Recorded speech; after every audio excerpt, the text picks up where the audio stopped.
Something I've been thinking a lot about recently is our mainstream idea of positivity and negativity. Our society kind of has this hang up on being super afraid of anything that we would deem negative and embracing everything that we would consider positive. However, we need both the positivity and the negativity to achieve a balance. So, what this means for our society in the way that we are fearfully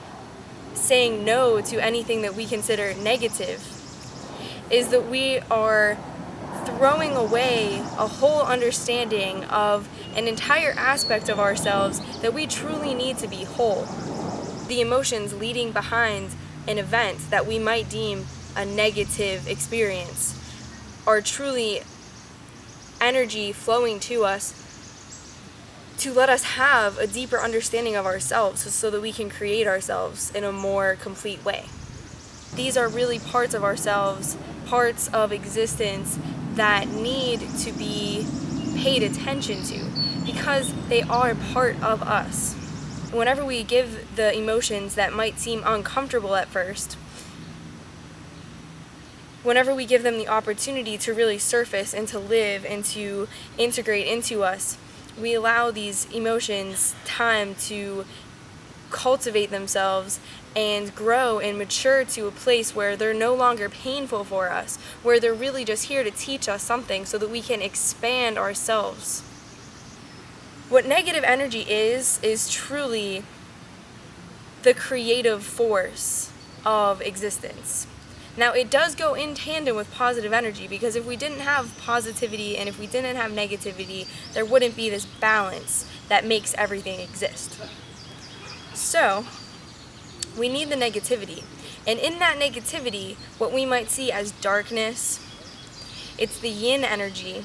which is the female energy, which is the creative energy of what we see as reality, or what we feel and know as reality.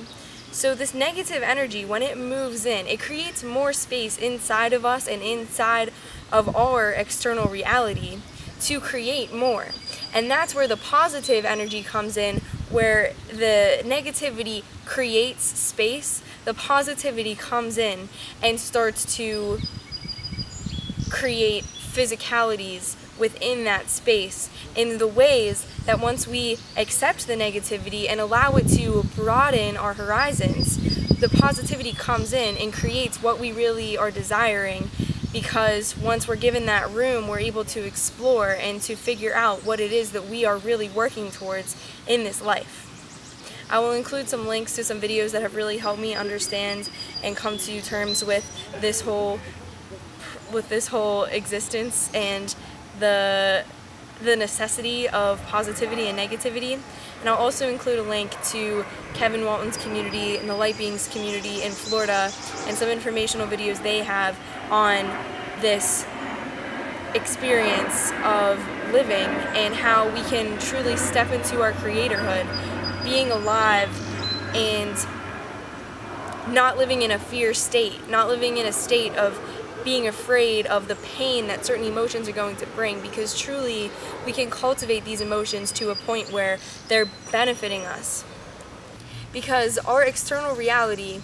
is truly created as synchronicities for us to learn from the emotions that arise out of the physical reality. So whenever we allow our emotions to mature to states where they're no longer painful,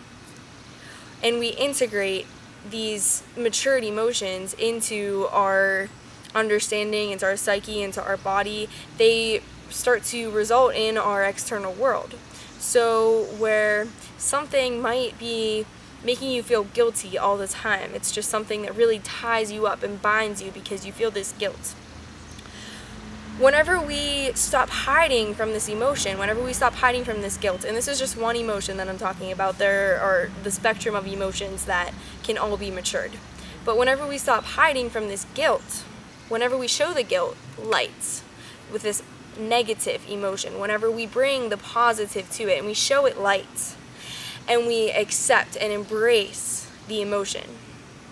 It gives this emotion a chance to spread,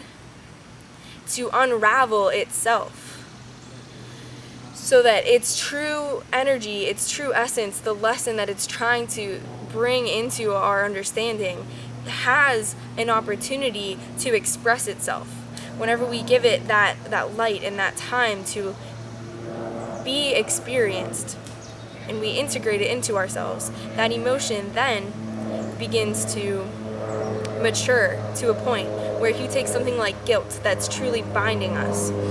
the guilt then matures to a place of free will.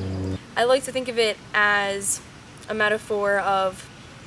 a pot of water that has a lid on it, and it's boiling, and it's boiling, and it's boiling, and it's boiling, and it's just under there festering, just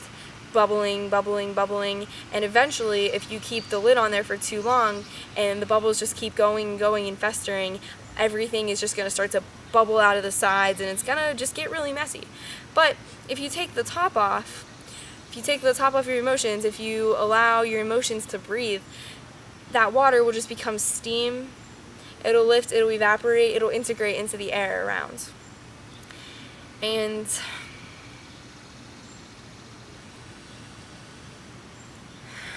so, if you are interested in the expansion process that can occur whenever we stop suppressing what we consider negativity and open ourselves to the true balance and the necessity of what we consider positive and negative, and embrace every emotion so that they can have a chance to mature and be integrated into our external reality to a point where we have the space, given the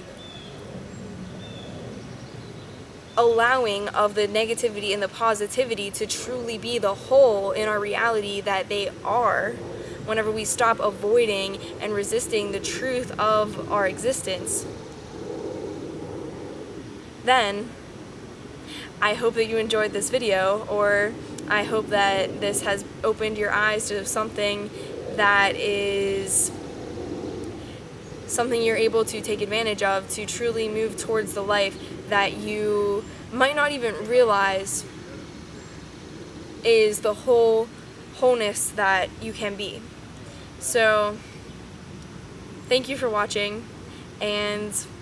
I hope you are looking forward to the next video, because I am sure looking forward to making it.